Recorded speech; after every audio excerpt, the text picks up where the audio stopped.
So, magandang araw. Gagawa na naman tayo ng video. So, itong video na to is tungkol sa hope phase ng babae.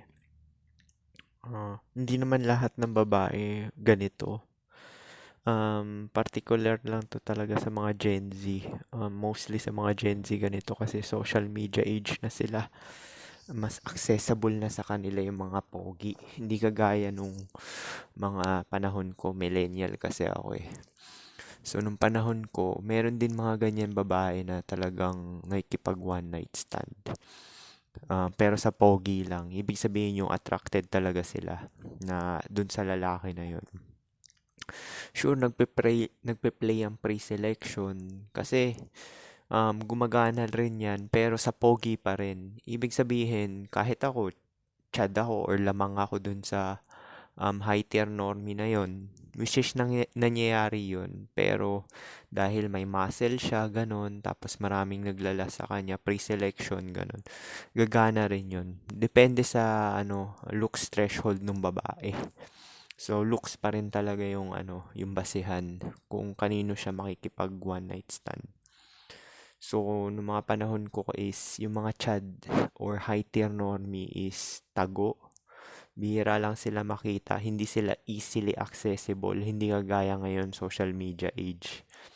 Yung mga nakikita mo nagmi-meet up sa coffee shop, sa mga meeting places like park, ano pa ba, mall, usually mall yan parate. Yung mga nagkikita, yung mga sa Pilipinas kasi doon na yung doon na yung marami kang magagawa.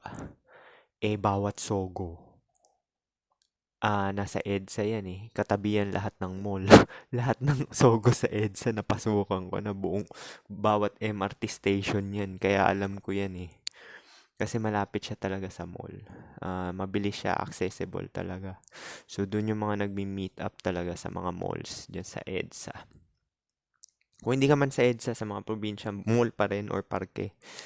So, yun yung mag, mag, magchat-chat yan via Instagram, mga ganyan kasi na either yung lalaki na attract dun sa katawan sa itsura ng babae na gandahan tapos sexy, minessage na yun sa Instagram or Facebook. Tapos syempre i-check nila yung nung babae yung mga nagme-message sa kanya. Maraming magme-message sa prime age women 18 to 25. So, mga 50 siguro yan per day. Tapos, titingnan niya. Yung iba nga, wala na silang oras tingnan yan eh. Kaya nga, ganun yun eh. So, di ba yan yung sinabi ko na minsan, sa sobrang dami ng option, hindi na nila alam yung gagawin nila. So, might as well maging single na lang. Minsan din, dahil nga sa ganyan na nangyayari, yung mga dating apps na nagagamit na lang siya as entertainment na lang talaga. Parang ginagawang na lang talaga yon for emotional tampon, usap-usap, mga ganon, pag nabobore yung babae. Kasi nga, lahat naman na ng, gusto ng babae, nakukuha na niya eh. Which is yung attention lang talaga, tapos emotional kilig. May one night stand pa sa pogi.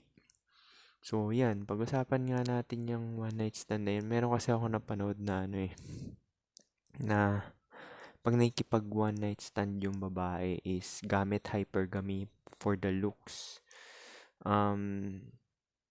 Meron mga babae na nakikipag one night stand pero hindi sineseryoso yung lalaki. Ginagamit niya lang yung lalaki for sexual pleasure. As in, alpha fox lang talaga. Nangyayari din yun, yung parang walang label, ganyan. Kasi meron nga ako mga naging FWB pero hindi ako naniniwala dun eh. Meron onti yan na na gusto, which is yung looks mo, yun talaga yung gusto. Kaya kaya dito sa West, nilalagay nila yan as short-term relationship kahit pa sabihin mong one night stand. Kasi wala naman talagang libre. Magbabayad ka pa rin talaga dyan sa play na yan kahit um, anong aspeto mo tingnan. Babayad ka sa oras mo, yung palitan ng chat, video call, tapos yung usap-usap, nag-uusap, ganyan. Tapos yayaan, yung mga ganyan. So, nagbabayad ka pa rin. Mas less lang nga lang talaga binabayad mo. pagka may itsura ka. Kasi smooth yung lahat eh. So, nangyayari rin yan na ginagamit na lang ng babae yung lalaki as pleasure lang talaga. Pero ayaw niya ng relationship. Once gusto na nung lalaki makipag-relationship, mag-e-exit na siya. Ganun. So, kinakategorize na nga talaga ng mga babae yan eh. Yung mga ah, lalaki. Base talaga sa gamit talaga nila. So, meron siyang alpha fox, pang pleasure, mabilisan. Kaya nga merong ibang mga nagpapadivirginize, which is marami ngayon sa Gen Z talaga. Kasi may nakaka-chat ako na nagpapadivirginize sila sa yung isa nakachat ko, gusto niya yung lalaki makipagrelasyon. Kaso, dahil nga binigay na niya yun, hindi na may pagrelasyon yung lalaki. So, yun, pero baliwala lang sa kanya yun. Kasi nga, gusto naman niya yung lalaki. So, kahit na diverginizean yun, papayag na lang din siya. Meron naman din talaga akong naging kaklase dati na nagpa-diverginize lang talaga ng once. Oo nga, once lang naman talaga yun. Nagpa-diverginize siya dun sa lalaki na gusto niya na dahil sa itsura, dahil napopogihan siya. Tapos after na nun, hindi na siya nakapag-contact. Meron mga ganong babae na talagang sabi sa inyo, kinakategorize ng mga babae ang mga lalaki base talaga sa sa gamit nila. Alpha fox, beta box. Yun lang naman talaga yung hypergamy strategies ng babae, dual mating. Depende pa rin yan sa edad. Kasi, meron din naman nag-a-alpha fox ng past na sa prime or epiphany phase. Kuwari, yung mga gusto lang talaga nila ng pleasure. Pero syempre, dahil pleasure gusto nila, mapipiliin na nila yung pogi. Basta sex na side, basta sex na side, hindi talaga yan pipili ng pangit talaga eh. Kasi yun yung yun yung desire eh. Yung mga napapanood nila sa 50 Shades of Grey, Titanic, Twilight, yung mga ganyan, Korean novela, yung mga Full House, kung ano-ano pang mga BTS, basta yung mga fantasies nila. So, kasi nga 'di ba yung mga feelings ng babae naka-attach sa napro-provide na lalaki. Either emotion yan, which is attached doon sa looks man yan or a lifestyle na nabibigay mo, which is happiness.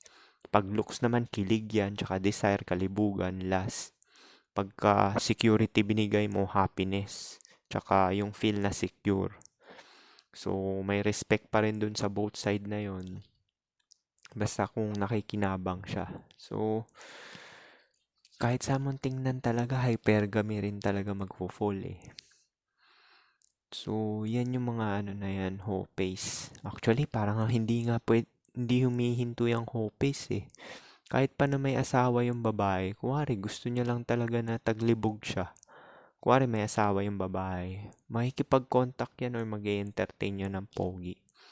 Na tapos sabay makikipag-SEX siya. Ganun yung mga babae na napakasimple lang talaga nila na isipin.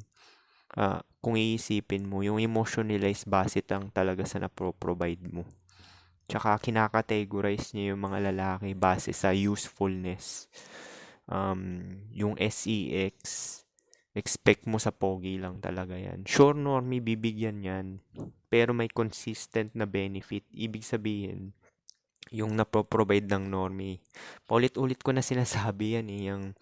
Yung pagiging hatid sundo, yung mga pagbibigay ng pera, yung pagko-commit, yung pagiging asawa, yung mga ganyan. So, may SEX pa rin yan kasi nga may nabe-benefit siya. Minsan nga yung SEX, wala naman silang nararamdaman dun sa basta gusto nyo lang talaga yung makita yung muka ng lalaki. Or minsan, sa beta box ginagamit niya yan. Alam mo yung winimit-hold ng babae yung SEX kasi gusto niya seryosohin siya. Natuklasan ko kasi yun sa FWB ko. Actually, kahit manood kayo ng mga red pill, ganun din talaga eh. May category lang talaga sila. Itong lalaki na to, pang SEX to. Tapos ito, pang entertainment. Biruin mo, dalawa kaming in-entertain nung KFWB ko. So ako yung side na hindi ako alpha, baka sabihin nyo filingero ako. Pero ako yung sa side na SEX na pang SEX niya. Kasi hindi ako nag-e-effort, nandito lang naman ako sa room. So yung isang ini-entertain niya, nagbi-beach pa sila, tapos naglalakad, kumakain, nagde-date, ganyan. Kami pag lumabas kami, kuwari, niyaya niya ako minsan, siya pa nga nagyayaya, hindi ako eh. Kung beta box ka, ikaw magyayaya. Ako, hindi ako siya pa nga nagyayaya eh. So, yun, KKB kami nun. Tapos, bibigyan niya ako ng mga pagkain. Kuwari, busog na siya, bibigay niya sa akin yung mga sobrang pagkain niya. Minsan naman, bumili siya ng manok. Tapos, dalawa yung manok niya. Binigay niya yung isa sa akin. So, ganun yung yung kinakategorize niya talaga yung ng mga babae yung base sa pakinabang. So, swerte mo kung nakategorize ka sa 4SEX. Kasi mabilis kang i-exit eh. Hindi mo na kailangan i-dispose yung babae. Kasi nga, parang naging favor na rin sa'yo yun. Na kinakategorize ka niya doon sa Alpha Fox. Kaya nga maraming knock up eh. Tapos tinatakasan sila ng lalaki. Kahit hindi mag-provide yung lalaki na yun, knock up sa one night stand yun eh. So, hindi kilala yun. Hindi niya nga alam yung apelyido ko eh. Hindi ko rin alam apelyido niya. So, ganun yun. Ganun yung sistema niyan pag short term sinasabi ko sa inyo. Minsan nga nagsisinungaling pa kayo sa isa't isa eh. Hindi nyo sasabihin yung tunay yung pangalan eh. So yan, may natutunan na naman kayo. Pero yan yung kakategorize niya talaga yung mga lalaki. Meron ding yung kaya hindi ako naniniwala dyan sa whole face na yan sa certain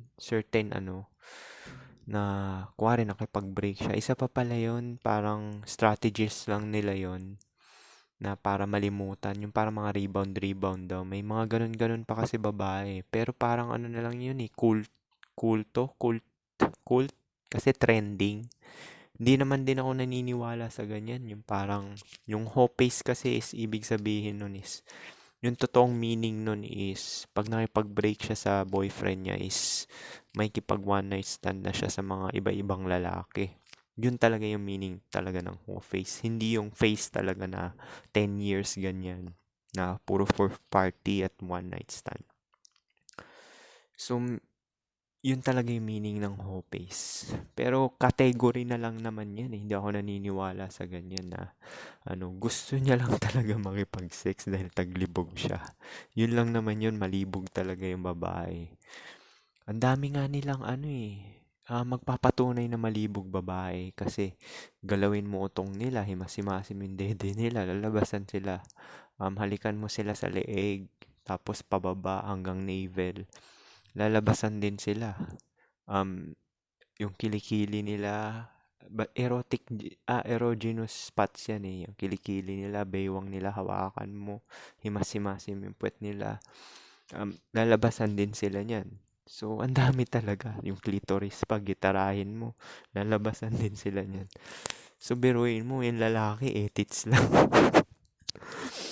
Kaya ang dami talagang kasinungalingan. Kasi meron kasi mga nagpapakalat na maging simp ka. Tawag dyan, beta conditioning. Kinukondisyon yung mga lalaki para maging favor dun sa hypergamous mating strategy ng babae. Pero yung alpha fox, tinatago nila yan. Tinatago nila yan na base talaga sa looks yan. Kaya tinatago nila yan. Yung mga magugulat ka na lang. Sino naka-de-virginize sa'yo? One night stand lang. Sabay gano'n.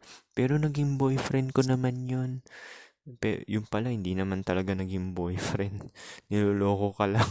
Tapos ikaw naman, simp.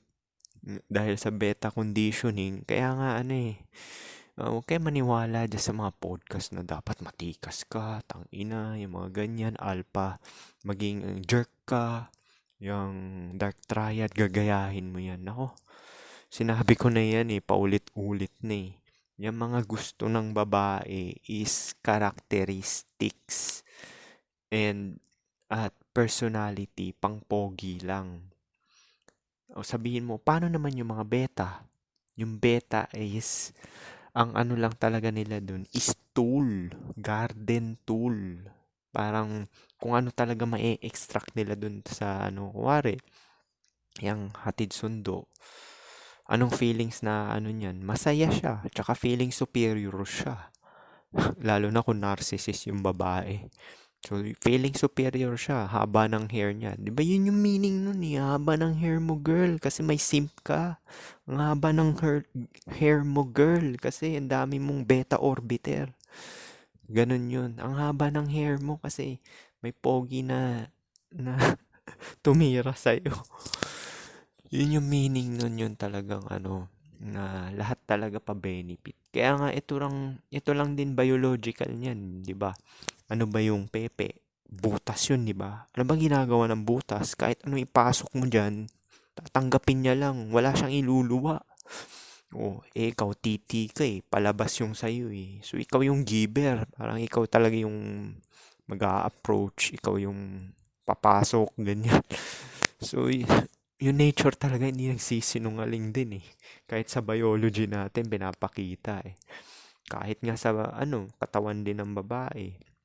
Ayan, may dede sila. Tapos yung mga kung ano-anong mga erogenous spots nila.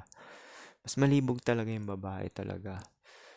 Minsan nga kahit yung manood lang sila ng 50 Shades, pupusta ako. Kahit yan palabas na 50 Shades na lang yan. Yung imagination lang nila, maraming nilabasan dyan, promise. Pupusta ako dyan. Malibog yung babae. Kaya, yung beta conditioning kasi na inosente babae, anghel, tapos ano, hindi, mabait, hindi masama ugali, ganyan. Yan yung beta conditioning. Which is, sinadya, tawag dyan social construct eh. Sinadya yan kasi nga para mag-favor dun sa beta conditioning, para dun sa hypergamy ng babae, which is beta box. Beta box. Pag nagpakasal ka, 100% beta ka. Kahit nga si Rolo nagpakasal tapos aaminin na alpha. Walang alpha magpapakasal. Promise. Si Leonardo DiCaprio ba? Pwede siguro kung matanda ka na. As in yun talagang na-maximize mo yung ano mo, yung mating strategy mo na as a lalaki, which is ano, multiple partners, makarami. Ano ba mating strategies ng lalaki? Makarami lang, 'di ba? Makarami. So, kung nagpakasal ka na 60 ka na, 40 ka na, 50 ka na, okay lang yung ganun. At least, tapos madadagit mo, bata pa rin, nasa 20. Hindi kita mako-consider na beta nun. Kung marami kang nadali. Ibig sabihin yung anong tawag dito, na marami, nakarami ka, yon nakarami ka. Nakarami ka. Kagaya ni George Clooney. Oh, sabihin nyo bang beta si George Clooney dahil nagpakasal siya.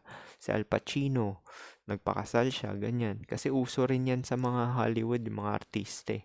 Ginagawa lang naman nila yan minsan for formality. Para, yun, beta conditioning pa rin. Pero sa totoo, alpha naman talaga yung mga lalaking yun. Pero, nagpakasal lang for the sake ng brainwashing, beta conditioning para gayahin ng mga bobong mga hindi nag-iisip na beta talaga. Yung totoong beta to yung sinasabi ko, hindi yung betang alpha na nagpapanggap na beta.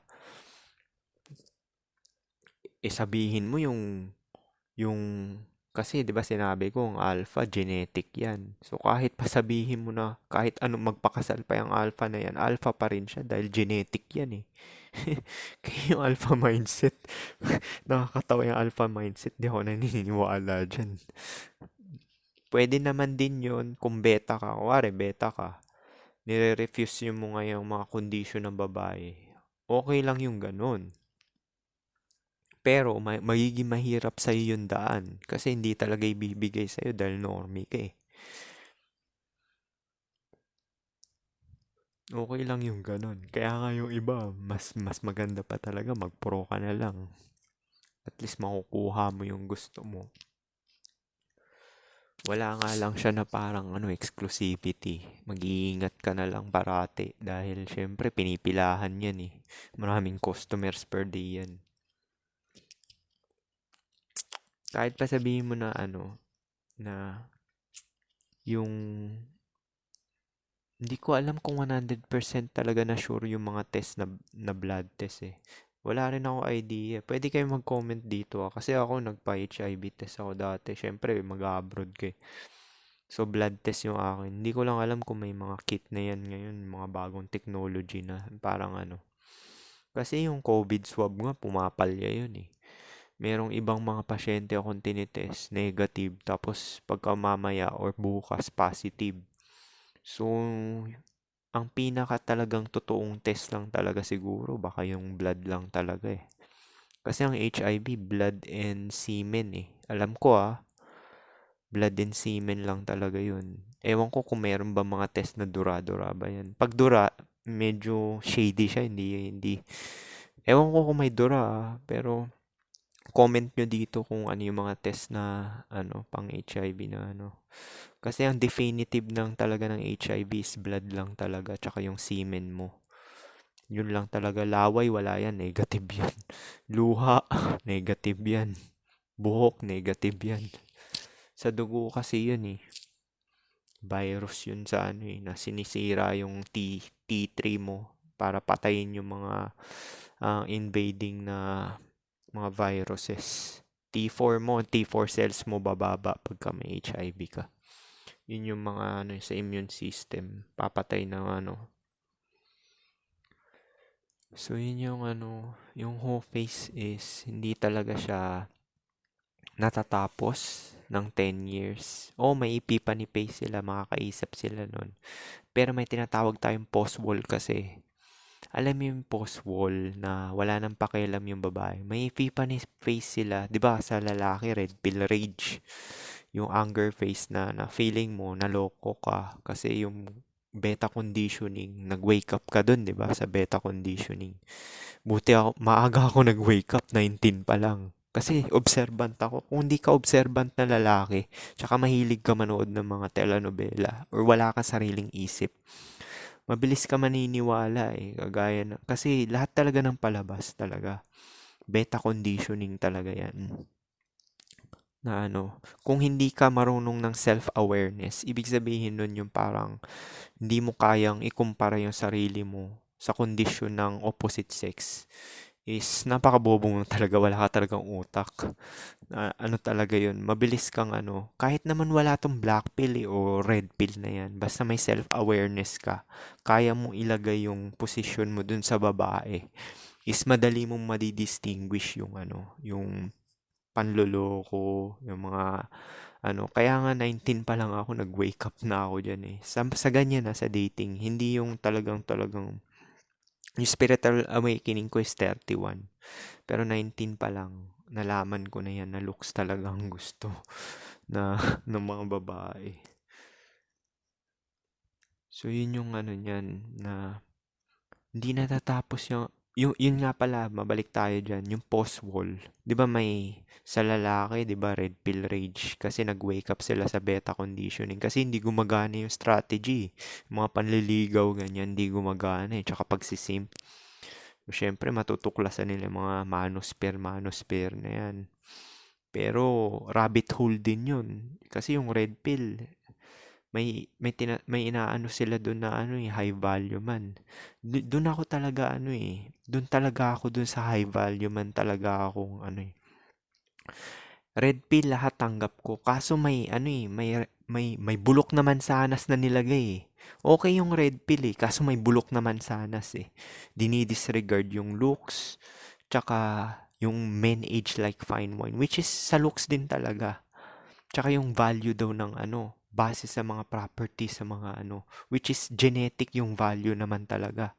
So yung bulok naman sa anas nilagay dun sa ano, sa red pill. Kaya dun ako ano eh, dun ako hindi nag-agree. Manage like fine wine. Oo kung pogi ka. Oo kung pogi ka or heteronormy ka na mayaman. Pwede yun, manage like fine wine. Kung normie ka na minimum average, pupusta ako, tas wala kang business. Pupusta ako, walang papatol sa'yo na prime age women. Meron tira-tira. Matanda. Nakita mo yung pinost do sa Red Pill? Yung bata, pinatulan na matandang babae. Dahil ano siya eh, minimum wage earner siya eh. Na below pa nga sa looks yung lalaki. So yun din yung naano niya.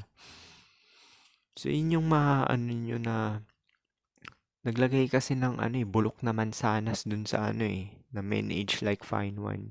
Tsaka yung mga ipapadelay daw yung pakikipagrelasyon, mag-grind muna. Wala namang masama doon, pero ang advice ko is both pagsabayin mo. Kasi yung time is linear eh. Kaya wala rin akong pagsisisi na talagang ginawa ko nung 20 ako. Kaya ako talagang sasabihin mo na ano, na migto. Kasi nagawa ko yan lahat. Nag-travel ako. Ako pa nga nagre-reject ngayon eh. Kuwari, hain nila ako lumabas. Inom tayo, yung mga ganyan. Wala na, tapos na ako dyan. Yossi, inom, tapos na ako dyan. Kaya yung mga ano, pwede mo naman pagsabayin eh. Yung iba kasi, hassle daw, hassle. Eh, yung time mo kasi is limited. Pag chinase mo yung isang bagay, nakafocus ka, hindi ka all around, mangyayari is napapabayaan mo yung ibang aspeto. Siyempre, unang-una, pag chinase mo lang yung pera, papabayaan mo yung health mo niyan. Kasi panay grind ka, wala kang tulog. O, tapos yung relasyon, wala ka ng time makipagrelasyon sa iba, sa mga friends mo or sa babae kung gusto mo man, kung active ka. So, yan yung sinasabi kong magandang strategies pagsabayin talaga lahat. Which is kaya mo yan dahil 20 ka, malakas ka, may energy ka, mataas testosterone mo. Yung testosterone, driving force yan ng ano eh, mga 20s eh. As in, promise, ito yung experience ko nung 20s ako ah. Iinom ako ng hanggang alas 3, tapos gigising ako ng alas 5, papasok. 2 hours lang tulog. Kaya! 20 ka eh. Yan yung sinasabi ko. Eh, yung ibang magta-travel, sabi, tangina mag-travel na lang ako, 40 na ako. Promise, wala ka ng energy pag 40 ka na. 35 pa nga lang, wala ka ng energy. Gusto mo na lang matulog. Kahit paano yung gym mo dyan. Oo, yung gym, mapapanatili mo yung muscle mo, muscle tone, tsaka yung ah, energy mo onte, pero hindi siya kasing katulad nung 20 ka. 20 nga, hindi mo kailangan ng gym eh. Hindi mo kailangan magbuhat dahil ang dami mong energy dyan. Pati yung strength mo, nako, kaya mong buhatin 60 kilo. Kahit di ka nag-gym, 20 ka niyan eh. Prime mo yan eh. Tapos sabihin ng iba, manage like fine wine. Ulul. Okay lang yan, kunchad. Kasi yung tinutukoy nila mid-age like fine wine is, yun yung may itsura talaga, yung pumapalag yung buhok, tapos okay yung genetic. Plus, ito yung plus nun maraming pera. Yun yung men age like fine wine. Eh lahat ba ganun? Yun ang tanong ko sa red pill Yun ang tanong ko sa mga red pill na lahat ba ganun? Eh majority minimum wage eh. Sa Pilipinas, lumabas lang kayo ng ng bahay nyo eh. Mag-public transport kayo eh. Ano ba yung nung mga tao diyan? Minimum wage, 'di ba? Tapos main age like fine one, bullshit. Okay lang 'yan kung mayaman ka. Kaya yan talaga yung dalawang bulok. Actually, dalawang bulok naman sanas nga yung nilagay niya diyan eh. Etong sa post wall naman, 'di ba ang wall is para sa pogi lang. Kasi ang daming simp eh. Biruin mo, 80% beta. Oh, walang wall sa beta. Dahil hanggat maaari, gusto nila i-solve yung reproductive problem nila. Gusto makareproduce. Kahit anong sabihin mo na migto ka, deep inside yung genetic mo, gusto talaga mag-reproduce. So, papatulan nila yung mga single mother, tera-tera, maraming body count, mga ganon. Kasi nga, hindi talaga kawalan. Ang dami, 80%. Tapos, sa study pa nga, 30% drought eh. Mga virgin, 30 na, 25 pataas. Virgin pa yun Kaya yung post wall na yan, kahit na 30 na sila, pogi pa rin gusto niyan. Tapos ginagamit nila yung one night stand. Dahil yan yung sinasabi ko sa inyo na yung babae is, ang treatment nila iba-iba talaga. Lalo na ngayon, SOCMED, nakukuha na nila yung gusto nila. Lalo na yung, di ba, merong ang iba, kuwari, gipit ako ngayon, gusto ko nang gumala, gusto nang, alam mo yung gagala na may package deal, gusto mag-Siargao. Tangina, magpatira lang siya ng 5K dyan, may pang Siargao na siya, di ba? Kung gusto niyang gumimik sa mamahaling resto bar para makapag-party sa gusto niya maging social climber. May mga friends kasi siya mayaman. O, gusto niyang gumimik, mahal entrance 1.5. O, di magwo-walk siya. Napaka-easy ngayon. Walk in the park mga babae ngayon. Kahit pa 30 yan. Kaya yung wall, hindi ako isa pa yan. Wall daw. Oh, may wall talaga. May wall talaga. Pero yung wall na yun is para sa pogi lang din. Kasi hindi nila matrap yung pogi, yung gusto nila. Na Kaya nga meron sinabi, naniniwala rin ako dito sa sinabi ni Rolo na bihira ka makakita na whole package na lalaki. So, kaya hindi na nag-expect yung babae. Kaya talagang alpha fox, beta box lang talaga. Kasi bihira yung lalaki na all around din talaga eh. Na alpha siya, ibig sabihin pogi siya, na may pagka-beta siya, provider for long-term security. Bihira yung mga ganun talaga, yung all around. Meron siguro sa mga high tier normie, pero yung mga all around talaga bihira. Kaya no choice ka. Lahat ng nasa relasyon, nasa hypergamy category pa rin ng babae yan. Alpha fox or beta box, alpha seed, beta needs. Biruin mo. Yung pagsisimp mo, pagiging beta mo, beta conditioning, yung pag-effort mo, saglit lang nila yung SEX habol mo, 'di ba? Tsaka maka-reproduce. 'Di ba yun yung habol ng mga beta, 'di ba? Yung maka-reproduce kahit naman yung alpha, yun din naman habol eh. Oh. Sa alpha, less effort dahil good looks eh. Sila may upper hand, good looks. Actually, pabor pa nga sa kanila yun eh. Kuwari, categorize sila for sexual pleasure lang. At least wala nang emotional na usap-usap. Na-experience ko rin yun. May naganon ako, di ba? Itong latest nga. Hindi kami nagkukwentuhan, mga ganon. Basta, pag mag-uusap lang kayo pag mag-hook up. Kuwari, ganyan. Message mo, baba ka dito. Ganyan. Yun lang, ganun lang. Wala nang mga emotion na ganon na kwento-kwentuhan. So, parang promo lang talaga siya. Parang beach mo siya. Ganun yung ganun din yung noon 24 ako. Kasi pangalawa ko na tong FWB na to eh. Actually, pangatlo na rin eh. Usually, matataba lang sila. Pero ganun talaga yung terms. I-message mo lang talaga sila pag gagamitin mo sila.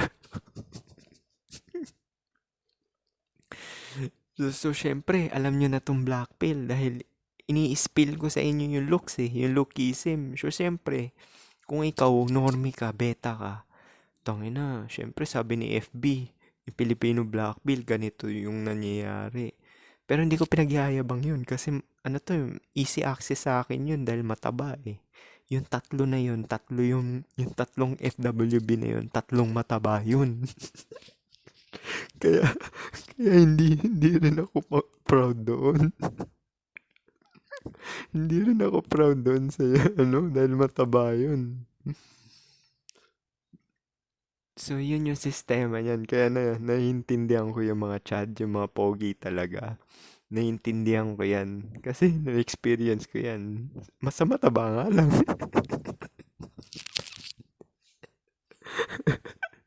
At least honest ako sa inyo, hindi ako yung nagyayabang na utangin na maganda yun. Maganda yung natira ko. At yung iba po nagyayabang eh. Utangin ang dami kong gano'n. Hindi naman totoo, wala namang resibo.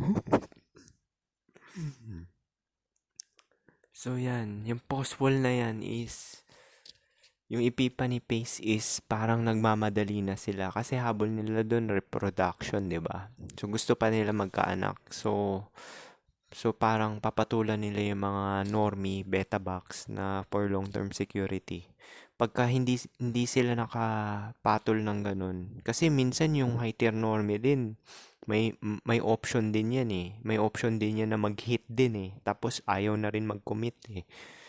Which is nangyayari din na ngayon yan kasi alam na nila itong mga ganito eh, yung mga red pill, black pill, nagagamitin lang sila for security.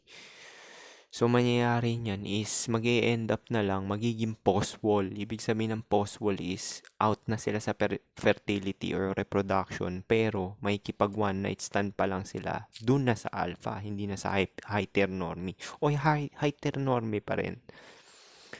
So, kahit saan tingnan mo, yung mating talaga eh, dating and relationship, nakaano talaga sa hypergamy ng babae.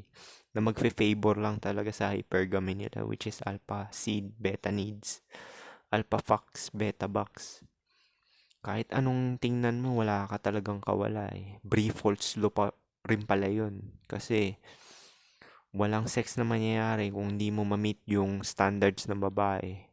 Which is maging pogi ka man lang, yun yung pang mabilisan, pang pleasure, or pang reproduction pa nga minsan yung mga gusto magpalahi eh. O kung beta ka naman sa beta side, paghihirapan mo. Which is, yun yung mahirap talaga, hatid sundo, entertainer, isisini-sini mo pa. Mga ganyan. Tapos, lilibre mo mga meals, ganyan. So, matrabaho yun pagka ganun. Bibigyan ka naman din. Wag niyo akong i-shoot yung messenger na sabihin, oh, ba't ako binigyan? Malamang bibigyan ka. Sira pala ulo mo eh. Dahil may benefit siya sa'yo eh.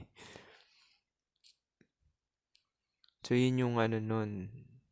May post-wall tayo na tinatawag. Yung ibig sabihin, hindi na, out na sa picture nila yon, realistic na sila na hindi na talaga sila magkakaanak. So, magiging single na lang sila kung hindi nila matali yung beta provider or pogi. So, may kipag one night stand pa rin yan. Magugulat ka sa dating app, may mga 40, 35. Which is dumadami na rin sila. Nakakagulat, di ba? Di ba yung pinakita ko sa inyo, mean age sa dating app 25 pataas. Kasi ang dami nang papunta doon. Pero yung wall nga na sinasabi ko is pogi lang din yun. Walang wall sa mga 25 pataas kasi hanggat maaari may papatol dyan eh. Siyempre, mga ibang lalaki hindi nila mapipigilan na mag-reproduce. Kung lahat ng lalaki ayaw mag-reproduce, kagaya ko, ayaw mag-reproduce eh. Oh, di mahihinto yung ganyan. As in talagang hook up na lang talaga. Hook up na lang lahat. Eh, syempre yung iba, drought eh. Walang experience eh. Ibig sabihin, hindi nila na-experience magka-girlfriend. Hindi nila na-experience yung ano. Which is di naman din talaga worth it pagka ano. Kasi nagkaroon ako one time ng 6 years relationship. Parang ano, okay din naman yun. Parang friend-friend vibe lang. Parang ganun lang din. So, hindi rin yan bago sa ano eh. So, yun talaga. Kaya, meron talagang masakit man to anuhin, tanggapin is meron pa rin talagang willing talaga na mag-step up. Step up na maging single, maging stepfather. Di ba sabi nga ni Rollo Tomasi, the men who step up to become a stepdad. Merong mga willing talaga na ganun, papatol na single mother, papatol ng post-wall, 35, pataas. So, ano pa rin yun? In favor pa rin yun sa hypergamy. Kasi kinumpleto mo yung hypergamy niya eh. Ibig sabihin, yung alpha fox niya tsaka beta box, biruin mo, pinatulan mo yung single mother. So, sakop niya kayong dalawa.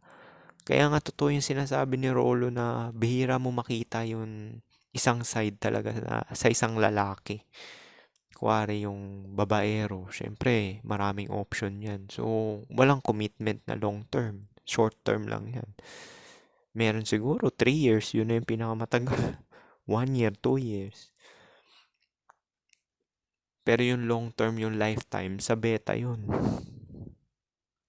O pwede rin sa alpha kasi genetic nga yung alpha eh, 'di ba?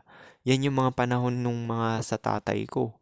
Kasi wala pang SOCMED eh ngayon, napaka-easy. Napaka-easy. 'Di ba sinabi ko na yan, alpha is genetic. So sabihin mo beta si Richie Rebelo dahil nagbigay siya ng bulaklak at naging simp. Oh, sweet sa babae yun. Considered pa rin siya as alpha. Yung ginawa niya na yun, alpha pa rin yun. Kaya yung mga delusional dito, mindset ang pota. Isa pa yan nakakabwisit eh, yung mindset eh. Isa pa yan eh, dinidelude yung mga lalaki. Parang minimislead yung lalaki na mindset. Na ano, pinag-usapan natin dito yung yung sa dating and relationship hindi yung suntukan. Iba naman yung suntukan na side na yan. Baka iniisip kasi ng iba dito, suntukan na side eh. Oo, yung suntukan na side na yan. Pwede manalo yung by weight category. Yung jumbo na mataba, pwede manalo dun sa maliit. Na pogi. Maging realistic din sana yung mga lalaki na mag-isip na tsaka i-analyze nila, maging observant sila. Sa, basang-basa mo na rin talaga eh. Napakadali lang din talaga eh. Basta mamulat lang yung mata mo, yung observant ka, tsaka self-aware ka. Yung kaya mong ilagay yung posisyon mo dun sa posisyon ng babae. Siyempre, kung sa posisyon ng babae, unang iisipin mo yung life, short span ng fertility. So, kung ikaw babae, ang prime age mo is 18, kung kailan ka nag-matured, yun yung prime mo. Tapos habang nag-i-edad ka ng syempre, yung strategy mo kada taon magbabago. So, common sense, di ba? Napaka-common sense yan. Kung may self-awareness kayo, kung kaya nyong ilagay yung posisyon nyo dun sa side ng babae. Kaya yung iba nagagalit na sinasabi, babae, user. Kayo kaya ilagay dun sa posisyon ng babae na may short na fertility period na 10 years lang. Oh, hindi nyo ba gagawin yung hypergamy? Huwag tayo magpaka-hypocrite dito. Kaya yung alpha fox, beta box, 100% talaga, yan talaga yung nangyayari. Kahit pa sinauna nating ninuno, kahit pa panahon yan ng mga himopilis ba yan, yun at yun pa rin yun. So, paano? Yun lang. Peace.